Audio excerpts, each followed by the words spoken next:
All right, so now that I finished my speaking outline, I go right into creating the PowerPoint and visual aids for the presentation. So I went ahead and just, put 11 slides in the slide deck, right? Because we're limiting it to 10 plus your cover slide that can kind of just chill. So we're getting ready. So and just like looking over to my speaking outline and say, okay, well, I already planned out what needed to be on slide 2. Slide 3, I wanted to have a graphic, so I needed to pull up that report, that we have finished already, and just kind of pull some information and copy the chart over from there. And now I'm just kind of going through creating this second chart that I had outlined. I know I wanted to compare like the cost of everything, so I went ahead and added that in. The big thing with PechaKucha is that you want it to be more visual and more graphic than wordy, right? Because wordy slides, so anything with really more than, for sure, you want to do a 5x9 kind of rule. So don't have it more than like 5 bullet points on a single slide, and don't have more than 9 words in each bullet point. And we don't want to do that because your audience is, going to read ahead. Like, it really is faster for people to just read than, listen to you talk.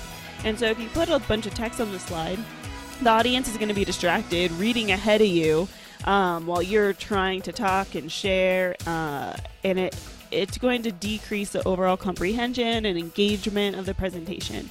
So the big thing that we want you to focus on is to have more graphics, have more charts, more visuals, more pictures, more smart art to reduce the amount of, just sentences. This also is going to force you to, practice and rehearse and think about what you actually need to share rather than just reading off the slide. Because, I'm sure maybe you've been in lectures or something before where, the professor's just reading off the slide, and just kind of, how do you react to that? Everyone's obviously a little different, but for me, I find it really frustrating because, again, I can just read that slide faster than they're reading it to me, and so I don't really find it that helpful. So now that I have all the slides kind of done, and again, this should go pretty quick because you're focused on graphics and visuals. I was playing around with some colors.